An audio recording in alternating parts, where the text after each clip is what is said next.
J'ai été vraiment estomaqué, abasourdi, ébahi, éberlué par le fait que la plupart de mes étudiants ne savent pas faire une forme canonique. Faute à leurs enseignants de lycée, certainement.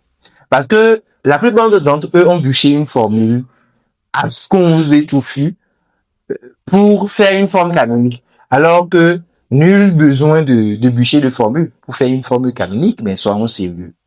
Soyons un minimum sérieux. Dans nos systèmes éducatifs, je pense qu'il va falloir qu'on fasse un contrôle beaucoup plus sérieux là. Alors, dans cette vidéo, je vais chercher à simplifier la chose pour le maximum de personnes afin que vous évitiez de bûcher des formules toutes faites comme si, voilà, ça tombait du ciel.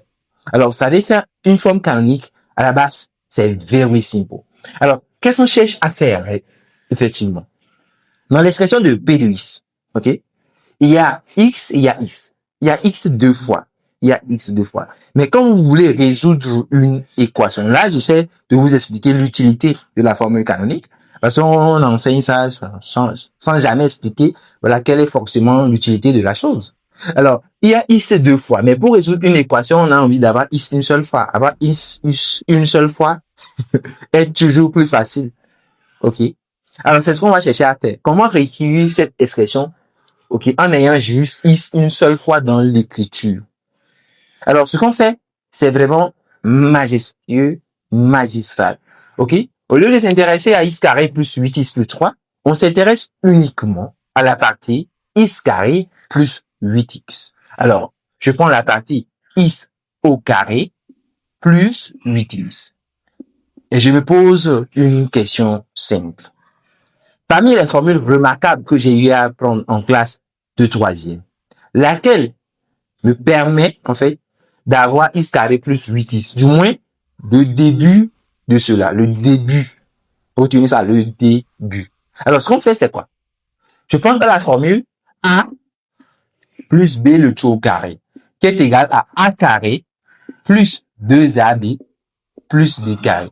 Alors, comment je fais pour avoir X carré plus 8X? Je vais remplacer A par X. Regardez, je vais remplacer A par X. Je vais remplacer B par quoi? N'oubliez pas, il y a 2AB. Alors, je ne vais pas remplacer B par 8. Parce que après, je risque de multiplier par 2 si je l'ai au carré. Donc, il faut diviser le nombre, le 8 qui est ici. Il faut le diviser par 2. Il faut le diviser par 2.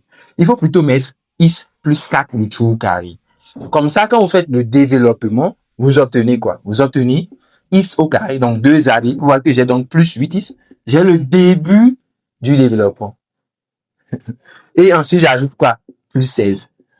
Et là, tu vois donc que j'ai aisément X carré plus 8X que je peux tirer dans l'écriture. Ça, c'est l'essence de la formule canonique. Alors, X carré plus 8X est égal à X plus 4, le tout au carré. Alors, si je tire ça, ok, moins 16. Que tu remplaces donc dans le polynôme P de X. Et tu as finalement, donc tu remplaces X carré plus 8X. Tu as finalement X plus 4, le tout au carré, moins 16, plus 3.